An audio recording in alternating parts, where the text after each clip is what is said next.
Hey, it's Dan. Welcome back. Today we're going to do a stimulus update with a little EIDL litigation update, and let's hit it, okay? But before we do, please like, subscribe, share this with your friends and colleagues, and let's get into it. As far as the latest stimulus package, let's talk about what is most likely to stick, okay? Congress just passed a $3 trillion bill, which, by the way, how many zeros are in a trillion? Okay, I know this now because I looked it up. It's a 3 with 12 zeros, which is insane. That's a trillion. Okay, so first things first, $3 trillion. You've got money for state and local governments. Basically, $500 billion of that is going to go towards the state, the local governments, counties, and things like that. They're proposing another round of stimulus checks. They're not going to do so much a month and all this stuff. They're talking about another round of $1,200 checks, which is kind of ridiculous because a lot of you people haven't even received those yet.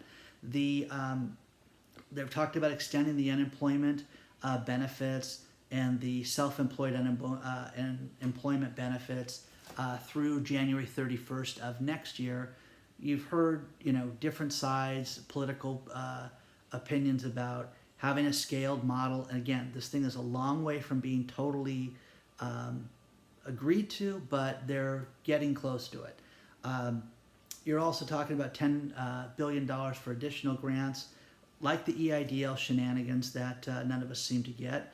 And they're talking about money for that.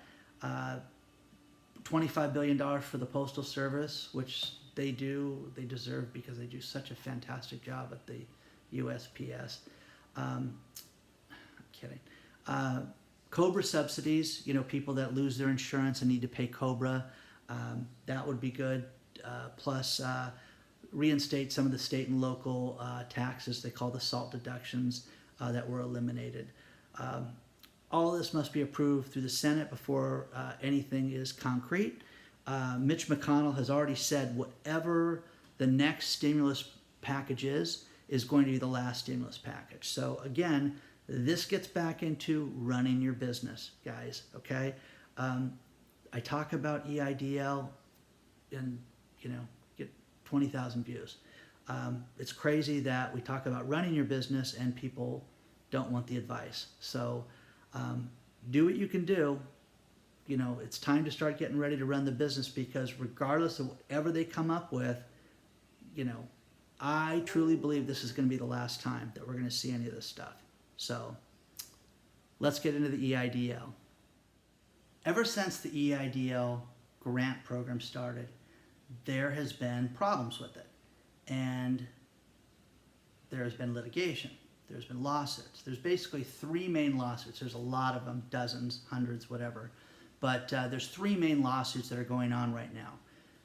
The most recent one that was kind of labeled as a victory for the SBA is anything but that, okay?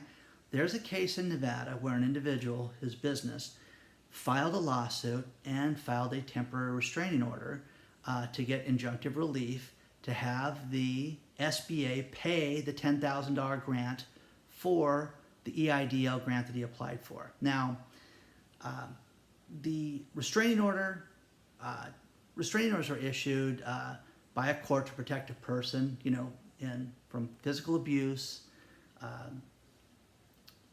marriages. You've got restraining orders against people breaking up, things like that, okay? But in business, these are used to protect people, to stop them from doing something, okay? Broadly speaking, injunctions are court orders that compel individuals in business to either do something or stop doing something. So let's say you have a business, you've got a medical device, and Dr. So-and-so is going to leave your company and he's going to take this diabetic treatment someplace else and renegotiate his salary with a new company. Well, that's trade secrets, IP, things like that. You can file injunctive relief and a temporary restraining order to stop Dr. Idiot from going to the diabetic company. Or let's say something simple. You're a roofer, okay? You've been doing it for 15 years and somebody's going to steal your customer list from you and take it to XYZ. Well, from growing up in the construction business, that list is immediately devalued as soon as you share it with somebody else, okay? trade secrets, things like that. These are done all the time to either stop somebody from doing something or have them do something. Now, this company filed against the SBA to compel them to pay the $10,000 grant that was in the CARES Act, okay? And they felt that, they were entitled to it based on all the information that was issued from the senators prior to this. This was a bipartisan bill that was worked on from both sides, and there's some pretty heavy language that I found since all this started and since I started looking at this lawsuit that really favors this thing, in addition to the letters and things like that. But the court came back and did not find for the plaintiff. They just found that, wait a second, we don't want to give injunctive relief right now. But that's what was issued to the press. And that's what we all heard, is that this person lost and the SBA won. They didn't win anything, okay? The SBA on May 28th had to file a response to the motion, okay? And the plaintiff now has until June 4th.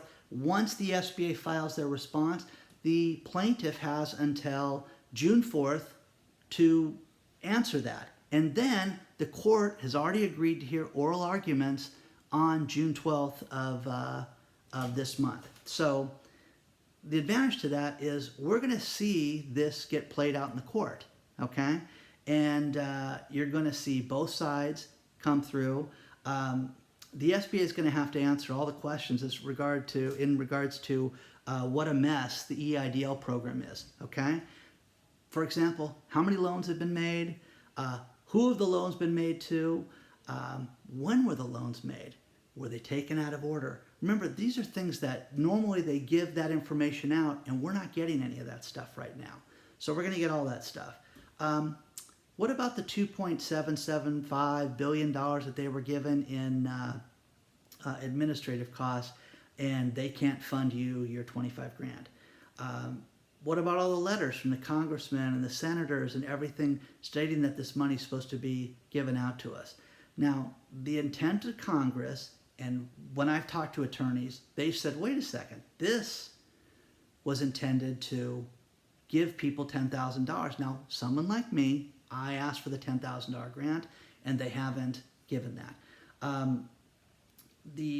Talking about the discretion of the SBA is fine, but the SBA made this decision weeks after they took all these applications. They were supposed to fund these within 3 days. They never had the capabilities. Think of all the businesses that were destroyed and hammered during that time, that if they would have gotten the $10,000, they'd survive.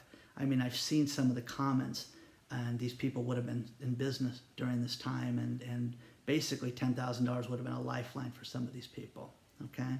So it's going to be interesting to see how this plays out, but you have to ask yourself, they have this ruling. If they get an order, they're probably looking at, let's just say that everything goes in our favor and they have to give this money.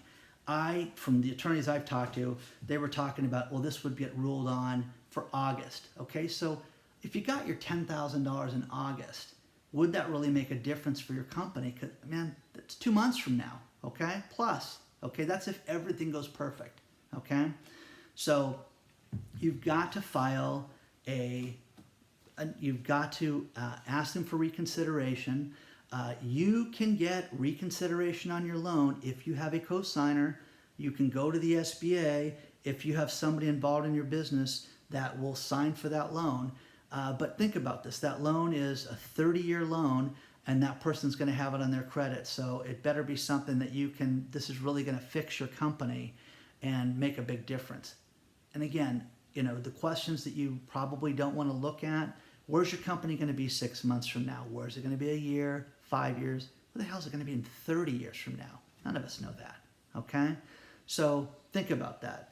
The cosigner for the loan, if that'll benefit you, go ahead and do it, okay? Also, we're going to do some PPP stuff this week. Good luck to everybody, and please like, share, subscribe, and stay tuned for this litigation information, because it's going to be exciting to see what comes out of this, because I think that from everything I've seen and all the lawyers I've talked to, they feel that the SBA's got a problem and something's going to come of this, okay? Because for them to change this change it to $1,000 at their discretion, they're entitled to do that. But what was the cutoff date? When did they do that? If they took applications up until this point and then changed it, what happens there? What about someone like me that they said I was denied on the loan and I don't get to find out for 45 days later? I mean, it's ridiculous. And then the letters dated 30 days earlier, it's insane, okay? It's completely ridiculous, okay? It doesn't make any sense. Good luck to everybody. Like, share, subscribe. Reach out with any questions, but I will keep you informed with the latest on the EIDL litigation and if anything new comes up. Okay? Good luck.